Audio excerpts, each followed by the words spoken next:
Parliament के central hall में आज संविधान दिवस भी मनाया है और संविधान की शपथ भी ली। आप क्या बोलेंगे संविधान दिवस के अवसर पे, क्या बोलना चाहेंगे? सबसे पहले तमाम देशवासियों को संविधान दिवस के मौके पर बहुत बहुत बधाई देता हूँ। चलिए, आप एक चीज बताइए कि ये बापू वाटिका जो है, यहाँ जमावड़ा आप लोग लगाए हुए हैं, विगत 2-3 महीने से यहाँ बैठे हुए हैं। आप लोग का मांग था कि सरकार आपकी बात को नहीं सुन रही है। आपने विपक्ष के नेता को भी बुलाया, राज्यपाल से भी मिले, सारा कुछ कर लिया, जेपीएससी से जवाब भी मिल गया, लेकिन अभी आप लोग बापू वाटिका छोड़ने का नाम नहीं ले रहे हैं। क्या बात है? मांग हम लोग सिर्फ बात करने से और मिलने से, मुलाकात करने से हम लोग छोड़ने के लिए हम लोग नहीं बैठे थे। हम लोग बैठे कि 21 साल का झारखंड में जो छात्रों के अधिकार का हनन हो रहा है, झारखंड के छात्रों को उसका अधिकार नहीं मिल रहा है, उसके लिए हम लोग बैठे। और इन्होंने जो जवाब कल आयोग ने, ये तो ठीक है ना, लेकिन आप बोलिए कि जिस दिन घेराव के कार्यक्रम में आप जा रहे थे, कुछ शीर्षक नेता भी आपके घेराव में शामिल हुए थे और आप राज्यपाल से भी मिले और विपक्ष के नेताओं से भी मिले। तो क्या ऐसा बात है कि आपके बात को नहीं माना जा रहा है? या तो आप गलत बोल रहे हैं, या तो नेता गलत बोल रहे हैं, या तो जेपीएससी गलत बोल रही है। तो लेकिन जेपीएससी तो आपने पास को रखा है, सारे सवालों का जवाब दिया है। देखिए, आज संविधान दिवस है और हम क्या बोलते हैं, विपक्ष क्या बोलता है, सरकार क्या बोलती है, आयोग क्या बोलता है, ये महत्वपूर्ण नहीं है। महत्वपूर्ण नियम क्या कहता है और नियम कितना पालन किया गया, ये सबसे बड़ी बात है। और ये नियम देख रहे हैं, ये झारखंड गजट 2021 जो झारखंड सरकार ने बनाया है कि इस पे जो है कि इसके आधार पर नियुक्ति किया जाएगा। और इसमें स्पष्ट रूप से लिखा हुआ है कि सिंगल कट ऑफ जारी किया जाएगा और इसका वायलेशन किया गया है। और इसके जगह पे कल जो जवाब दिया आयोग द्वारा, जिसमें 25 को कट ऑफ जारी कर दिया है और अनरिजर्व का, एसटी का, एससी का, ओबीसी का और जेपीएससी जो है अपने को पाक साफ हमेशा दिखा रहे हैं। जेपीएससी के अध्यक्ष बोले कि हम यूपीएससी के तर्ज पे एग्जाम को लेते हैं और एग्जाम जब कंप्लीट हो जाता है पूरा प्रोसेस, तब हम कट ऑफ को बताते हैं। लेकिन चूंकि यहाँ पर बहुत सारा संस्था था, लोगों की ये मांग थी, हमने कट ऑफ जारी किया। तो यूपीएससी का अगर तर्ज पे वो एग्जाम लेते हैं, तो क्या आपको पुराना रिकॉर्ड और ट्रैक देख के लगता है कि यूपीएससी के तर्ज पे जेपीएससी अभी तक चला है? देखिए, अभी इसी का बात पे अभी नहीं लग रहा, पुराना ट्रैक का तो छोड़ दीजिए, तब तो फिर वो पूरा कचरा का डब्बा में चल जाएगा। अभी जो करेंट पे जो चल रहा है, करेंट का मैं बता रहा हूँ कि उन्होंने इस नियम का वायलेशन किया है। चलिए, हम बोल रहे हैं तो लगेगा कि लोग झूठ बोल रहा है, आयोग सच बोल रहा है कि झूठ बोल रहा है। ये कुछ नहीं करना। ये गजट का जो नियम है, सिंगल कटअप, और आयोग का जो जवाब है वहाँ सिंगल कटअप नहीं है, वहाँ 25 को कटअप है। और अनरिजर्व का, एसटी का, एससी का, ओबीसी का कैटेगरी वाइज रोल नंबर जारी है कि किसका किस कैटेगरी में है। और इसके साथ साथ एक चीज और किया है कि प्रिमिटिव ट्राइब का, हैंडीकैप्ड का और स्पोर्ट्स कोटा का भी इन लोग अलग अलग कटअप जारी किया है। लेकिन इन तमाम जो कैटेगरी में किसका किसका रोल नंबर है, ये जारी नहीं किया है। और हमारा जो सबसे बड़ा दावा था कि 115 नंबर लाकर कैसे पास है, इसका जवाब नहीं दिया उन्होंने, कि चूंकि उनके पास जवाब नहीं है।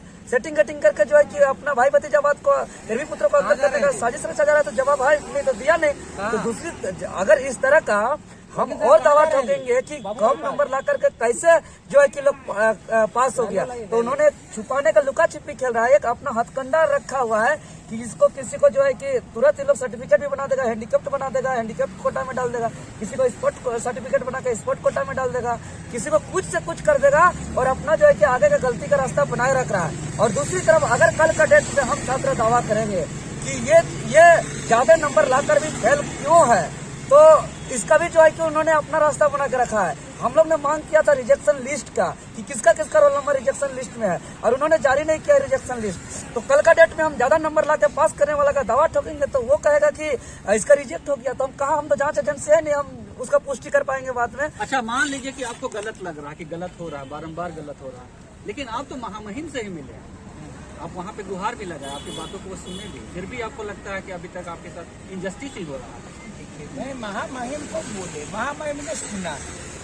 जब तक इसका हम लोगों को यहाँ से नहीं मिल जाता है न्याय, तब तक हम अपना जमीन क्यों छोड़ेंगे? अगर यदि महामहिम से मिले, जेपीएससी से मिले, सारे लोग जो है ये लोग अपना जवाब देता है, खुद का रखवाली बिली करता है, बिलिये को पूछिएगा जांच करने के लिए दिया कि नहीं दिया, तो बिली बताएगा। तो आप जो बोल रहे हैं संविधान के दिवस के अवसर पर, हम यही कह रहे हैं कि जो संविधान में है, संवैधानिक पद पर जो लोग बैठे हैं, उनको भी संविधान का पालन करना चाहिए, न कि सिर्फ छात्रों पर जो है आप जो लाठीचार्ज कर दिए छात्रों पर। छात्र शांतिपूर्वक जा रहे थे और ऊपर से जो इसके प्रतिनिधि मंडल मिलने गए, आप उस पर केस भी कर दिए। अच्छा, अभी ये बताइए कि जिन बिंदुओं पर जवाब मिला है, आप किस तरीके से अपने बात को रखेंगे कि उन्होंने गलत जवाब दिया है या फिर सही जवाब? आप तो असंतुष्ट है उनके जवाब हाँ। से। तो बिंदुवार बताइए कि किन किन बिंदुओं पे आपको लगता है कि आपको आपत्ति है उनके जवाब में? देखिए, सबसे पहले ये बोलते हैं अपने से कि ये प्रोविजनल रिजल्ट है। आज तक प्रोविजनल रिजल्ट जारी नहीं होता था, इससे साफ जाहिर है कि ये परीक्षा रद्द है। दूसरा, क्रमवार जो है वो बोल रहे हैं पास कर गए हैं, हम जांच कर रहे हैं। आप ही बताइए कैसे क्रमवार जांच करिएगा? आप बोल रहे हैं कि आप जो दिव्यांग कोटा को, आपका दिव्यांग कोटा का अलग से उनका आना चाहिए था, क्या कहते हैं, कट ऑफ मार्क्स। आप ये दिव्यांग कोटा का अलग कैटेगरी में आपका रिजल्ट नहीं दिए, आप बोलते हैं उसी में से 107 है।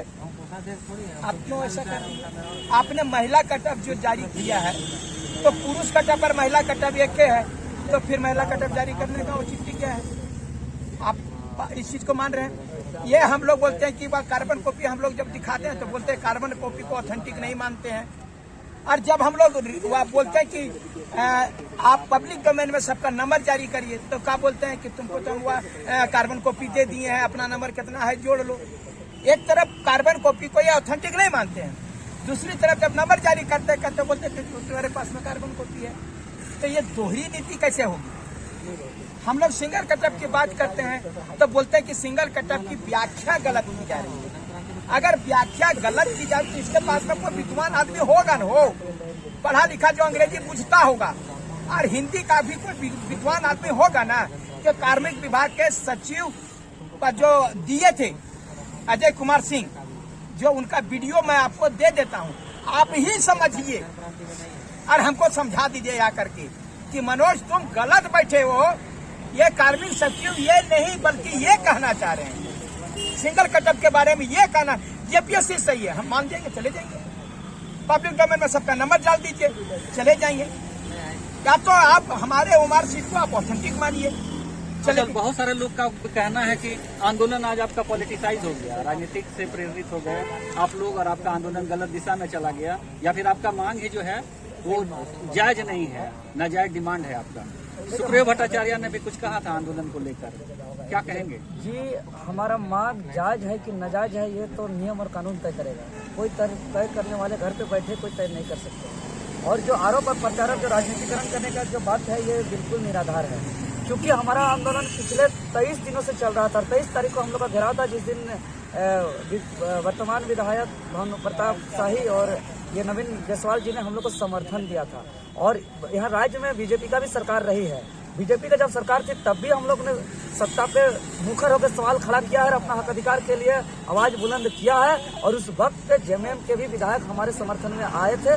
तो क्या वो जेएमएम सुनियोजित कार्यक्रम था क्या? ये बेशरम और बेतुका वाला बात नहीं करना चाहिए। छात्रों का अधिकार है, आंदोलन है, इसको रहने देना चाहिए। और मैं ये भी स्पष्ट करना चाहता हूँ कि अगर अभी सत्ता में भाजपा भी आती है और हमारा छात्रों का हक अधिकार का हनन होगा, तो इसी तर्क पे जो है कि आंख पे आंख गड़ा के बुलंद होकर जो है कि देवेंद्र नाथ महतो आवाज उठाएगा। और ये देवेंद्र नाथ महतो का इतिहास भी रहा है, चाहे सत्ता में रघुवर दास हो, चाहे सत्ता में हेमंत सोरेन हो, हम लोग आगे आके लड़े हैं जोर शोर से और छात्रों का हक अधिकार को लेकर के अपना आवाज। चलिए, आप कुछ बोल रहे थे, बोलिए। मैं यही बोल रहा था कि जो रिजल्ट आया है उसमें जो है, जो भी रिजल्ट है वो कहीं ना कहीं किसी बातों का जो है पालन नहीं किया गया। जैसे मान लीजिए कैटेगरी वाइज रिजल्ट, तो कैटेगरी वाइज भी रिजल्ट उनके द्वारा सही तरीके से नहीं दिया गया। मान के चलिए कि एसटी का, एससी का है ना, सबका तो रिजल्ट आया है 15 गुना, लेकिन प्रिमिटिव ट्राइब का तो नहीं निकाले, या स्पोर्ट्स कोटा का अलग से नहीं निकाले। उसके बाद 17.2 में जो कहा गया है सिंगल कट ऑफ का बात, वहाँ देखिए यहाँ पे लिखा हुआ है, सीधा सीधा लिखा हुआ कि set all those candidates irrespective of category who secure the same percentage of marks as may be fixed by the commission for any lowest stage range will be admitted to the main examination, है ना। यहाँ सीधा सीधा जो कार्मिक विभाग के जो सचिव थे तत्कालीन अजय कुमार सर, उनका जो वीडियो फुटेज है वो हम लोग दे देंगे आपको। वहाँ पे सीधा लिखा गया था कि सिंगल कट ऑफ बनेगा, ठीक है, पीटी के लिए। और सिंगल कट ऑफ जब बनेगा उसके बाद देखा जाएगा कि किसी पर्टिकुलर कैटेगरी का अगर उचित प्रतिनिधित्व नहीं है, मान के चलिए BC1 का 20 सीट है, तो 20 गुना 15 यानी 300 लोग उस सिंगल कट ऑफ में आए कि नहीं। अगर आ गए तो उसके लिए कट ऑफ डाउन नहीं किया जाएगा। अगर मान के चलिए 200 लोग आए और 100 लोग घट रहे हैं, तो 100 लोग के लिए कट ऑफ नीचे करके 100 लोगों को लाया जाएगा। इसी परिस्थिति में कहा भी गया था कि विशेष परिस्थिति में सीटों की संख्या से 15 गुना से ज्यादा रिजल्ट हो सकता है। ठीक है, तो यहाँ पे उसका पालन नहीं किया गया, अनुपालन नहीं किया गया है, जो कि कहीं न कहीं जो है वायलेशन है। इसको हम लोग कोर्ट पे रीड करेंगे इस पर, और ये मामला कोर्ट पे जाएगा और कहीं न कहीं रिजल्ट फिर रद्द होने की अच्छा, एक बात आप बताइए, जो अभी वर्तमान के चेयरमैन है जेपीएससी के, उनको स्पष्ट शब्दों में आप क्या बोलना चाहेंगे? अगर आपकी आवाज को सुन रहे हैं तो क्या बोलना चाहेंगे उनको?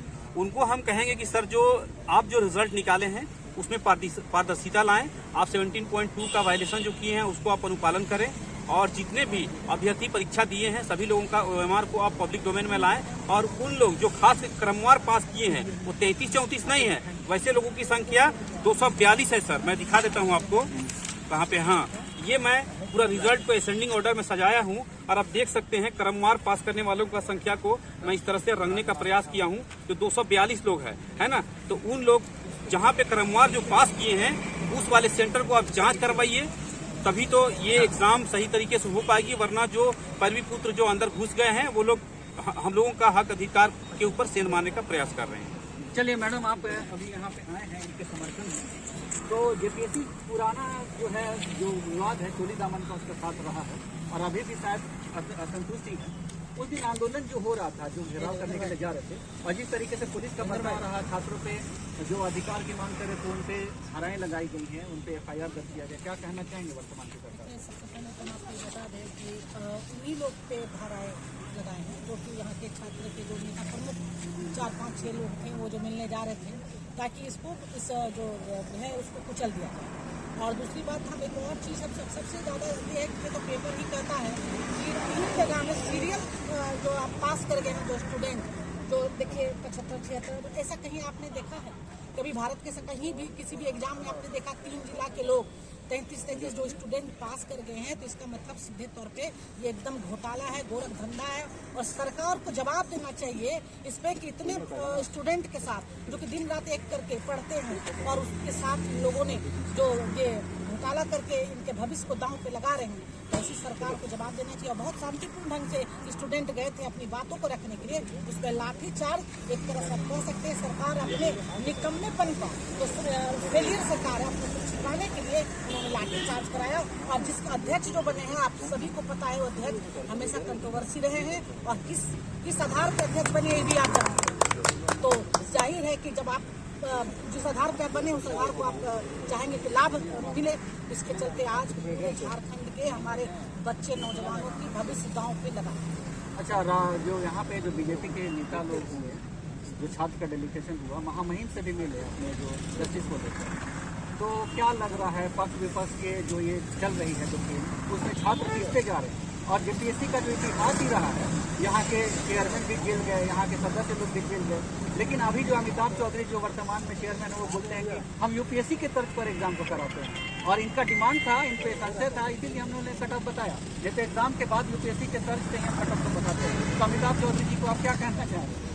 चौधरी जी के साथ हमेशा विवादों का दामन हमेशा रहा है, और जहाँ चौधरी जी रहेंगे वहाँ मुझे नहीं लगता किसी स्टूडेंट का भविष्य सुरक्षित रहेगा।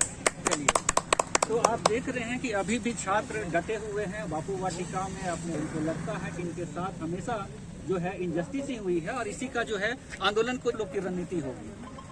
आगे अगर वर्तमान समय पे मुख्यमंत्री हस्तक्षेप नहीं करते हैं जेपीएससी पर और अपना मौन नहीं तोड़ते और छात्रों के साथ न्याय नहीं होता है, तो ये आंदोलन अब महज सिर्फ बापू वाटिका पर सीमित रहने वाला नहीं है। ये आंदोलन हम लोग का रांची से निकल करके पूरे संपूर्ण झारखंड के गांव-गांव तक जाके पूरे बृहद पैमाने पर लोगों को इकट्ठा करके जन आंदोलन का स्वरूप दिया जाएगा।